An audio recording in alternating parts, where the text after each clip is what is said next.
रियासत कर्नाटक में आने वाले असम्बली इलेक्शंस के पेश नज़र अवाम, ख़ास तौर पर मुसलमान सियासी पार्टियों के सामने किन मुतालिबात को पेश करें, लोगों के क्या डिमांड्स हों, किन इश्यूज़ को उठाया जाए, इस सिलसिले में नौरंग कांग्रेस पार्टी के कौमी सदर अब्दुल करीम हाशिम पीर देसाई और रायचूर से आए मारूफ समाजी कारकुन मोहम्मद हसन मोहसिन के दरमियान मुबाहिसा हुआ। तो चलिए दोस्तों, सुनते हैं इन दोनों अफराद की सियासी गुफ्तगू, सियासी बहस। पेश है जुनूबी न्यूज़ की रिपोर्ट। इलेक्शन के मौके पर हर सियासी पार्टी हर जात और तबके तक पहुंचती है, इसी तरह मुसलमानों तक भी पहुंचती है। तो जब सियासी पार्टियां मुसलमानों तक आएंगी तो मुसलमान उनके सामने क्या इश्यूज रखें, क्या डिमांड्स रखें? मैं ये तो डिमांड में पहले ही बता चुका हूँ। हमें सबसे पहले हमारे मसाजिद की हिफाजत, ईदगाह की हिफाजत, दरगाह की हिफाजत, हमारी इज्जत की हिफाजत, हमारे माँ बहनों की हिफाजत सबसे पहले होना चाहिए। अब यहाँ मैं मोदी जी का स्वागत करता हूँ। वो मुसलमानों को साथ लेना चाह रहे हैं। अगर तुम्हें मुसलमानों को साथ लेना है तो कर्नाटक में 40 मुसलमानों को टिकट दो। बीजेपी जब जाके मुसलमान सुकून से जिएंगे। टिकट देगी, अगर टिकट मुसलमानों को देगी तो सबसे पहले कोलार को देना चाहिए। 40 की बात तो बहुत दूर रही, एक भी टिकट देना मुश्किल है। बीजेपी की बात कही जा रही है। नहीं, ये बार देंगे, बीजेपी वाले कम से कम टिकट देंगे, ऐसी उम्मीद है। लेकिन मुसलमान भी टिकट लेने वाले वहां जाना चाहिए ना, वो बुलाकर तो नहीं देंगे ना। हाँ, एक बात याद रखना मेरे भाइयों, तुम्हें अगर खुददार मुसलमान है तो तुम्हें टिकट बिल्कुल नहीं देंगे वो। ये भी बात याद रखना, ये भी बात याद रखना। बहरहाल मेरा सवाल ये था कि जब पार्टियां और सियासी लीडर्स वोट के लिए मुसलमानों तक या और भी कम्युनिटीज तक पहुंचेंगे तो क्या डिमांड होनी चाहिए, खासतौर पर? नहीं, सबसे पहले अब जब इलेक्शन की बात है, मोहसिन साहब आपकी जानिब से। जब पार्टी, सियासी पार्टी अपने आप को सेकुलर बोल कर आएंगी, तमाम तबके में जाएंगी, यहाँ तक कि मुसलमानों के पास भी जाएंगे, उनका वेलकम करना चाहिए, उनको इज्जत देकर बात करना चाहिए, उनको अपने मसाइल से ज़्यादा मुल्क के मसाइल, कौम के मसाइल, हमारे शहर के मसाइल उजागर करना चाहिए। इस पर अगर वो खरा उतरता है, ऐसा हमें समझ में आता है, तो उसका साथ देना चाहिए। ज़ाती कोई मसाइल नहीं है। जब तक हम बाहर नहीं निकलेंगे, हमारी रोटी हम तलाश नहीं करेंगे। जैसा कि बहुत मशहूर कहावत है, जब तक छोटा बच्चा पैदा हुआ, जो बच्चा रहता ना, नहीं रोता, माँ दूध नहीं पिलाती। इसी तरह हमें बाहर निकलना है, हमारी मेहनत करना है, हमारे खुद के वास्ते, घर के वास्ते, ख़ानदान के वास्ते वो रोटी रोज़ी का इंतज़ाम करना है। लीडर से खासकर यही मैंने अपील करना है, यही हुक्म देना है, अपील नहीं हुक्म देना है कि आप हमारे इस मुल्क के, इस शहर के, इस कॉन्स्टिट्यूंसी का ये काम करते हैं सेकुलर टाइप में, तो हम आपको वोट देंगे, चाहे वो किसी भी जात का हो, किसी भी पार्टी का हो। ऐसे अगर क्वालिटी आए तो उनको ही देना चाहिए। उस वक्त पार्टी वगैरह देखना नहीं चाहिए। और ख़ासकर फिर एक दफ़ा मैं बोलता हूँ, रियासती सतह पर जितने छोटे छोटे पार्टियाँ हैं ना, सब मिलकर हुकूमत करना है। आज के दौर में किसी एक पार्टी को ज़्यादा भरपूर मेजॉरिटी से, 2/3 जो कहते हैं मेजॉरिटी से वोट, वो इलेक्शन जीतना भी नहीं चाहिए। वही मनमानी होगी जो 70-75 साल से हो रही है। कांग्रेस, ये वो फला, सब हुकूमत नहीं करे, उन्होंने मनमानी करे, दादागिरी करे, कौम की खिदमत नहीं करे। हाल ही में हमने देखा है कि अक़लियतों की फलाह व बहबूदी की कई स्कीमें बंद कर दी गई हैं। वजह ये बताई जाती है कि कोविड का मौसम था, कोविड के लिए फंड इधर से उधर ट्रांसफ़र हुए हैं। तो कैसे देसाई साहब ने कहा कि हिफाजत बहुत जरूरी है, ये तहफ़्फ़ुज़ जरूरी है, तो क्या तालीम भी जरूरी है? मैं इस सवाल, तालीम का मुद्दा भी रखना चाहिए। इस सवाल का जवाब आपको गौर से बता रहा हूँ मैं।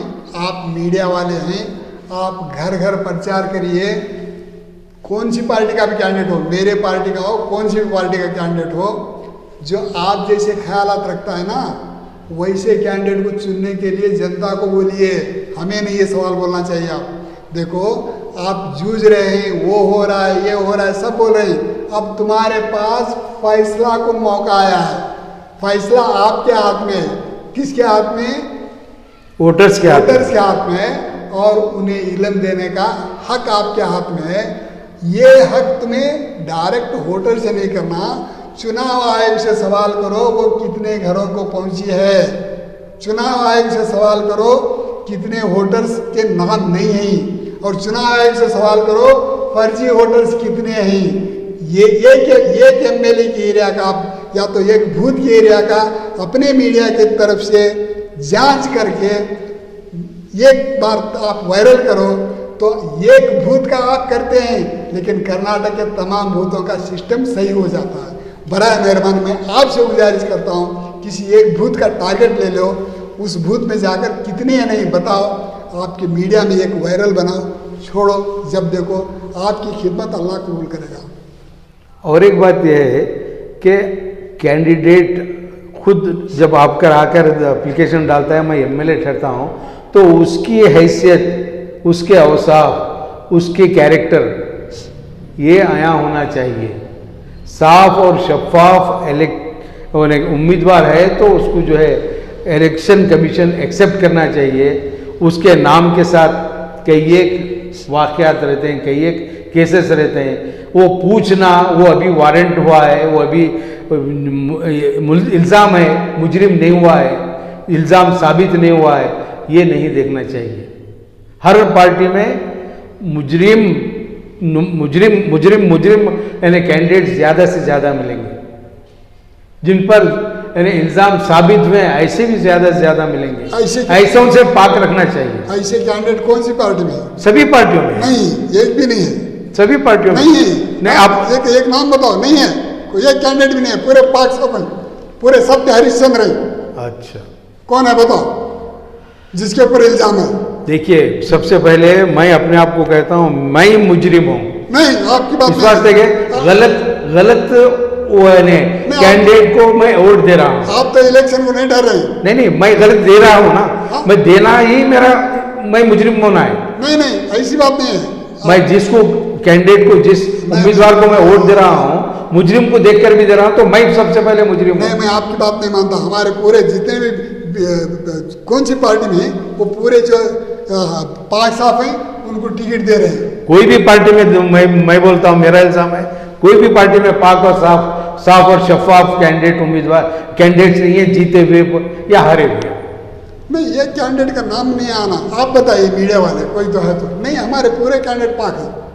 देखिए साहब, बिल्ली के गले में घंटी कौन बंधेगा, यही वो सवाल है। मैं बोल रहा हूँ, सिद्धरामैया तो सबसे ज्यादा पाक है, कुमारस्वामी सबसे ज्यादा पाक है। आपकी नजर में होंगे? हाँ, मेरी नजर में। मैं बता रहा हूँ, आप नाम बताओ। मैं आपकी बात से इत्तेफाक नहीं करता। मैं आपकी बात से इत्तेफाक नहीं करता। मैं नाम बता रहा हूँ ना। कुमारस्वामी बिल्कुल पाक साफ है, देवेगौड़ा बिल्कुल पाक साफ है, हमारा वाटा महाराज बिल्कुल पाक साफ है, बीएन बच्चेगौड़ा बिल्कुल पाक साफ है। मोहसिन साहब का ये कहना है कि वो तो बड़े लीडर हैं, जो आम कैंडिडेट्स हैं उनमें ज्यादातर जो है या तो उनका बैकग्राउंड जो है ब्लैक है, क्रिमिनल, या फिर पैसों के बलबूते पर या ताकत के बलबूते पर चुनाव लड़ने की कोशिश करते हैं। ऐसे उम्मीदवार अगर विधानसभा पहुंचेंगे तो हालात में तब्दीली नहीं आएगी, ये बात कह रहे हैं। बिल्कुल, ये बात उन्होंने कह रहे हैं, आप नहीं कह रहे। मीडिया वाले उन्हीं को हाईलाइट कर रहे हैं। मीडिया वाले क्या कर रहे हैं? उनको हाईलाइट कर रहे हैं। हो, उन्हीं को टिकट दे रही पार्टी, फंड कितना ले रही है, अब उन्हीं को चुनाव आयोग साथ दे रहा है। किस लिए? ये बातों का जवाब आप देंगे भाई, हमें क्या मालूम, हम घर में बैठे। और एक बात हजरत जो बोले, पार्टी फंड ले रहे हैं, उन्हीं से पैसे ले रहे हैं। यहाँ पर परसों जब इलेक्शन के मामले शुरू हुए हैं, कितना ले रहे पैसे, हाँ कितना ले रहे, मगर मैं सबूत देता हूँ ना। एक ही कैंडिडेट एप्लीकेशन देने के लिए, एमएलए के लिए, कांग्रेस पार्टी कानून बनाई 2 लाख रुपये देना। तो फंड जमा करें। नहीं, वो जो कानून बना वो बिल्कुल सही है, क्योंकि कैंडिडेट को कम करना चाह रही है पार्टी, क्योंकि सब भी टिकट पूछे तो किसे देंगे उनको, उनका वो बात गलत नहीं है। पार्टी का मामला है, पार्टी का मामला है, नहीं, एक तरफ पार्टी का मामला है और पार्टी को सरदर्द भी कम होना पड़ता है। अगर तुम इलेक्शन लड़ने के लिए फंड की जरूरत है, कंडीशन नहीं रखे तो सब भी टिकट पूछते हैं। ये देखिए ये बहुत अच्छी बात बोले आप। हमारे शहर रायचूर से मेरे इल्म में एक के बजाय 17 लोग दरखास्त दिए हैं, 2-2 लाख रुपए और 10,000 रुपए फार्म के। देखिए 2,10,000 एक आदमी है ना, ऐसा 17 दिए हैं। मेरी लाइफ में मैं कभी है ना 17 दावेदार हैं, धक्केदार हैं, उम्मीदवार हैं नहीं सुना था। अब आप ही यही वजह है, पैसे का, करप्शन का माहौल चल रहा है जब एक बयान से। जब 2 लाख रखने के बावजूद 17 कैंडिडेट दिए तो पार्टी क्या करेगी? पार्टी का कोई दोष नहीं आता। करप्शन का आगाज इलेक्शन से होता है, ये करप्शन से नहीं पार्टियों से होता है, इलेक्शन से होता है, नहीं वोटर से हो रहा है। वोटर से हो रहा है, ये बात भी सही है। आखिर में क्या पैगाम? बस नहीं, पैगाम तो देखो, हमें उनका पैगाम पहले ले लो। बोलिए। बस एक ही गुजारिश है अवाम से, खुद अपने आप से, कि साफ और शफाफ उम्मीदवार का सिलेक्शन कीजिए, 99% पोलिंग कीजिए। ये हमारी जिम्मेदारी है।